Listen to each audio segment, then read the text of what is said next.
Gacha recommendations for version 4.4.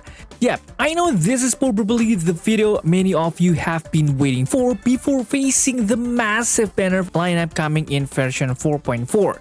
And honestly, it's easy to see why. The upcoming banner lineup is absolutely packed. We've got Himeko Nova, Sparxie, Evernight, Tohsaka, Tohsaka, Gilgamesh, Cerydra, Anaxa, and finally Aventurine. Now just imagine how chaotic things are going to get when all 9 of these banners show up in a single version.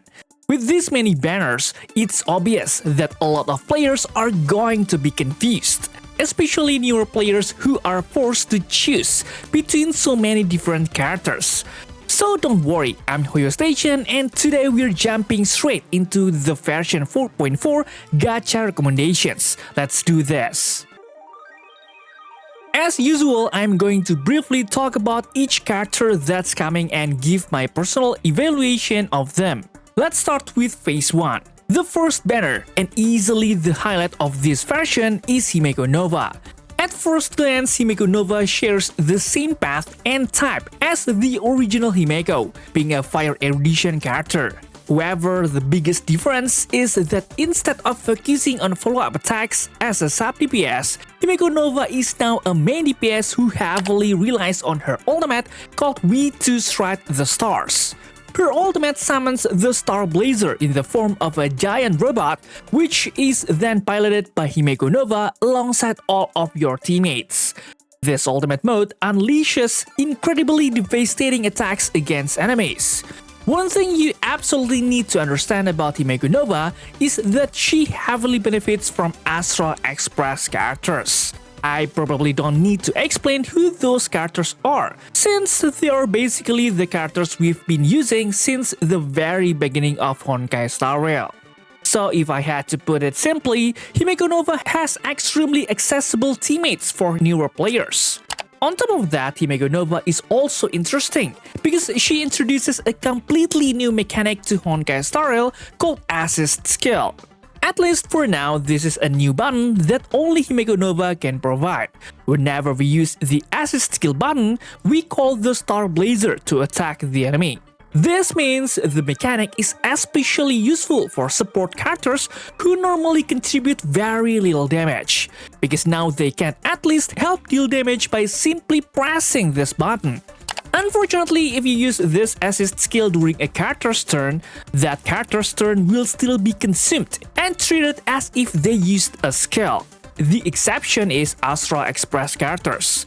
Astral Express characters have a unique advantage where they can use the assist skill and still retain their turn afterward. Pretty cool, right? So, is she worth pulling in version 4.4? Honestly, I have two separate evaluations for Himeko Nova. If you're a new player who recently started playing honkaistarrail, I highly recommend that you do not skip Himeko Nova. Not only is her performance very aligned with the current meta, but finding teammates for her is also incredibly easy. So even if your account doesn't have many characters yet, you'll still be able to use her effectively. What about veteran players? Well, that's a different story. One of Himeko Nova's current weaknesses is the lack of dedicated support characters. As a result, her team composition still doesn't feel fully optimized. Most of her current teammates consist of older characters and free units. Because of that, she is not a must-pull for veteran players right now, and feels more like an additional team option rather than a character that creates a truly powerful new team. So I'm giving Himeko Nova a score of 9 out of 10 for new players and 8 out of 10 for veteran players. After Himeko Nova, let's move on to the rerun characters. First up is Sparxie, a character that's become extremely popular and is used by a lot of players, including myself. Overall, Sparxie is a fire elation character who can function as either a hyper carry DPS or a sub DPS. She is incredibly flexible. As a hyper carry, Sparxie works well when paired with Yaoguang and Sparkle. Meanwhile, she can also function as a sub DPS when paired with Silverwolf level 999. One of Sparxie's core mechanics revolves around dealing massive damage through both her skill and elation skill. Boom, Sparxicle is popping. The important thing to understand is that the damage from this skill depends on how much engagement farming you've accumulated to increase its damage multiplier while also generating punchline. To maximize engagement farming, we need plenty of skill points. That's why characters like Sparkle are so valuable, since she provides additional skill points and helps Sparxie reach her full potential. So why does she work so well with Silver Wolf level 999? The answer is simple, guys. Silver Wolf level 999 needs large amounts of punchline to charge her ultimate, and Sparxie can generate a huge amount of punchlines through her skill. Because of that, both characters benefit from each other while simultaneously maintaining extremely high team damage. So the ultimate question is Sparxie still worth pulling in version 4.4? Honestly, even though her influence isn't as meta-defining as Silver Wolf level 999, Sparxie is still one of the characters I've used the most throughout version 4. Why? Because whether she's acting as a hyper carry or a sub DPS, the amount of damage she brings is genuinely impressive. While she may not be completely mandatory for Silver Wolf level 999 teams, Sparxie's presence is highly recommended. So if you really like Silver Wolf level 999 and want that team to remain strong against future meta shifts, I strongly recommend pulling Sparxie in version 4.4. However, if you currently don't need a fire hyper carry and have no plans to pull Silver Wolf, then Sparxie doesn't provide much value for your account. Overall, I'm giving Sparxie a score of 8 out of 10. Alright, now we are moving to the second rerun character, Evernight. As we already know, Evernight has a role that's very similar to Sparxie, where she can function as either a main DPS or a sub DPS in the team. However, based on how most players use her, many prefer using Evernight as a sub DPS for cast race teams, or more generally what we can call remembrance teams. Overall, Evernight is an ice remembrance character who can provide a critical damage buff for her teammates' Memo Sprites. On top of that, she is also very skill point efficient and can act as a barrier for cast race. Because every time she uses her Memo Sprite Eevee to attack enemies, Eevee will immediately disappear from battle. And the HP lost by Eevee can automatically help cast race charge her ultimate. The key part of Evernight's kit is her skill, Day Gently Slips.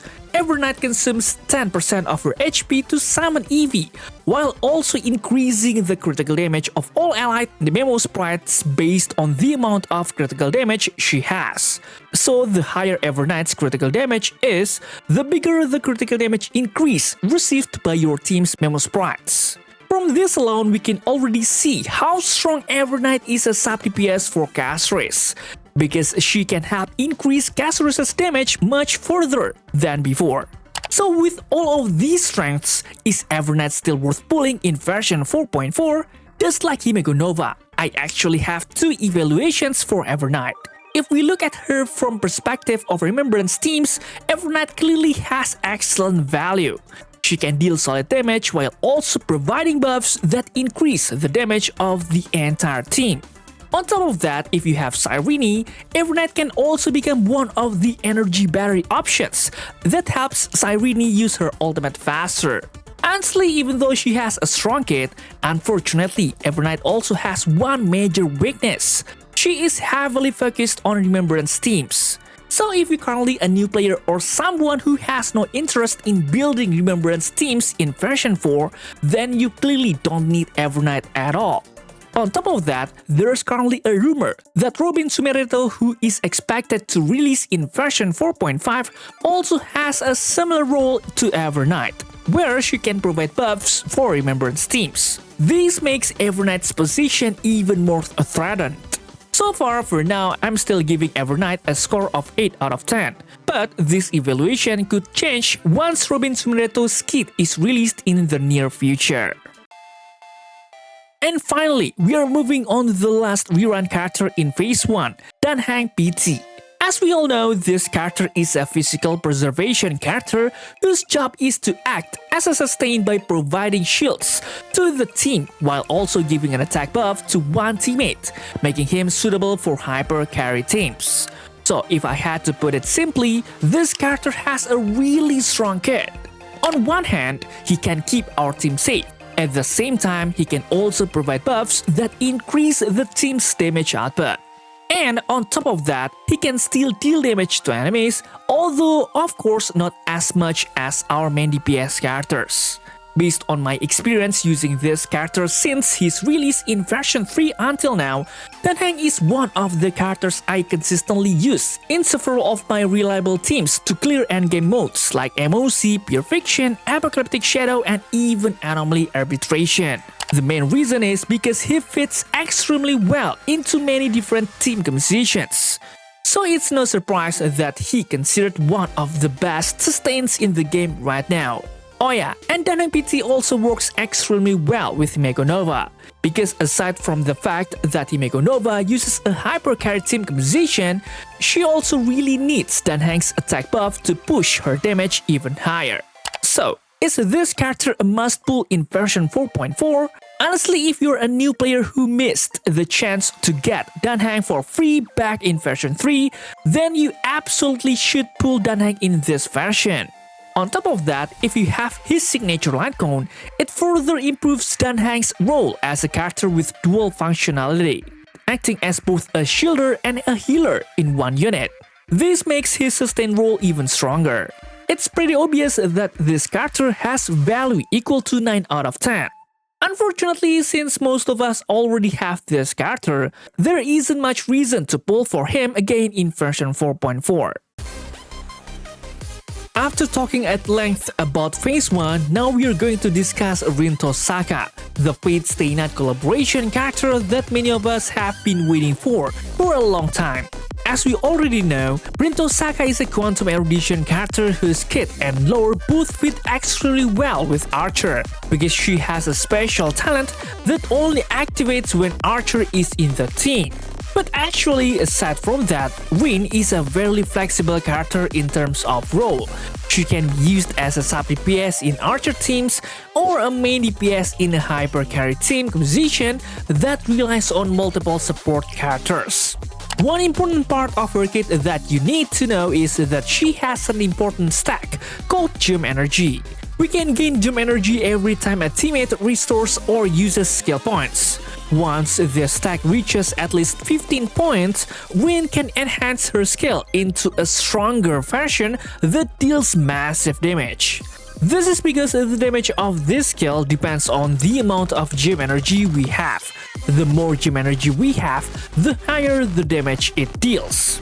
Oh yeah, and you also need to know that Rin has a special talent called Freeform Tohsaka style. This talent activates when Archer uses his skill 5 times or when your skill points are below 3 points when Archer uses his skill. Both conditions will trigger a powerful joint follow-up attack with a multiplier of up to 600%. You could say this effect is extremely strong and it clearly increases Archer's value compared to before. So, if you ask me whether Rin is worth pulling in version 4.4, my answer is definitely yes. Rin is absolutely worth your stellar jades. Especially because I'm sure almost every player watching this video already has Archer, since we got him back in version 3. Rin will complete Archer's team and clearly improve his overall performance. However, if you're a new player who doesn't plan to get Archer in version 4.4, then Rin is more of an optional character and not someone you absolutely need to pull. So for now, I'm giving Rin a score of 8 out of 10. Next, I'm going to talk a little about Gilgamesh, who unfortunately just received a nerf that made many Gilgamesh fans sad. Overall, Gilgamesh is a lightning destruction character who relies heavily on his ultimate to deal massive damage. What makes his ultimate damage interesting is that it has a bounce type attack pattern, which means it's quite good against a small number of enemies or boss type enemies. Not only is his ultimate damage high, but Gilgamesh also has various buffs that increase his own damage. These include increased ultimate damage, increased speed, defense ignore, increased critical damage, and many more.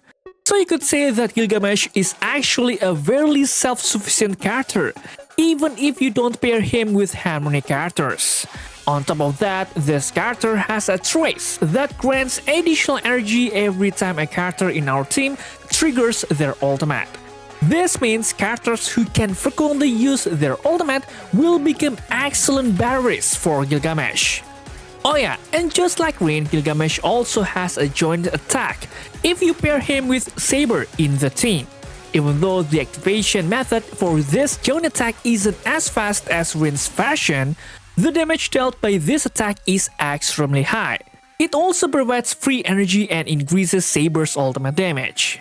So, is Gilgamesh worth pulling in version 4.4? If you're planning to get Gilgamesh as the free character, I would recommend that you at least already have Saber or plan to pull Saber in the upcoming version.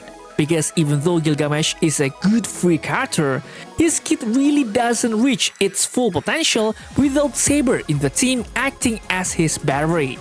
Gilgamesh has an extremely large energy pool, so charging his energy will take a long time if you use him as a hyper carry DPS.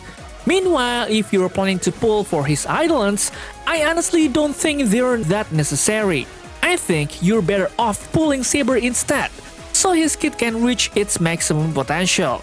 So I'm giving Gilgamesh a score of 7 out of 10. Now it's time to move on to the rerun banners in Phase 2, which features Cerydra, Anaxa, and Aventurine. Let's start with Cerydra. Overall, Cerydra is a wind harmony character with a unique ability to grant an extra action to one teammate. And that's not all, she can also provide additional attack, additional speed, and even defense ignore buffs if you're planning to invest in her Eidolons. So in short, Cerydra is an ideal support character for DPS units that heavily rely on skills to deal damage, such as Finan, Archer, or Anaxa. So, is she truly worth pulling in version 4.4? Honestly, even though she has a unique kit, the number of characters that can fully maximize Cerydra's potential is fairly limited. Because of that, she is really a support designed for specific characters rather than a universal useful support. On top of that, the characters I just mentioned already have several alternative support options available, meaning they don't necessarily need Cerydra to function well. And for version 4 specifically, Cerydra is barely being used by the newer meta characters. As a result, her full potential still hasn't had the opportunity to shine. So personally, I don't feel there's any real urgency to pull Cerydra in version 4.4. For now, I'm giving Cerydra a score of 7 out of 10. Now we are moving on to the second rerun character, Anaxa. As we all know, Anaxa is a Wind Erudition character who has originally promoted as the best support partner for the Herta, who was one of the most popular characters throughout version 3. However, after players tested his performance, many ended up building him as a hypercarry DPS instead of a support DPS. And honestly, the reason is pretty simple. His damage is just significantly stronger. Personally, I'm not surprised. Anaxa has a lot of strengths that naturally make him suitable for the hypercarry role. He has massive self-critical damage buffs, can apply weakness implant, possesses bounce type attacks, and works extremely well with Cerydra, who can grant him additional actions and dramatically increase his damage output. So if you're asking whether Anaxa is still worth pulling, I'd say yes, especially if you're a newer player. This character is very easy to build, and the teams that work with Anaxa are generally affordable and easy to assemble. That makes him very beginner friendly. That being said, if we compare him to Himeko Nova, I would say Himeko Nova offers more value. After all, she is a newer character and can be paired with Astral Express characters, who are basically the first characters we all receive when starting the game. Overall, I'm currently giving Anaxa a score of 7.5 out of 10. Even though he is quite good for newer players, he isn't particularly attractive for veteran players who are focusing on completing their version 4 meta roster. On top of that, most current endgame enemies don't really create ideal situations for Anaxa to fully maximize his kit. So to put it simply, you can still clear all available content without Anaxa. Right now, he's more of an additional option rather than a necessity. Finally, we're moving on to the last rerun character we'll be discussing today, Aventurine.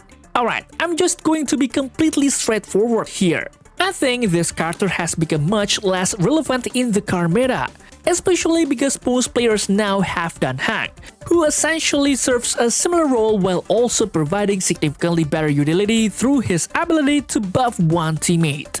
Although Aventurine does have the advantage of boosting the performance of follow-up attack characters, that particular playstyle hasn't been especially dominant throughout version 4.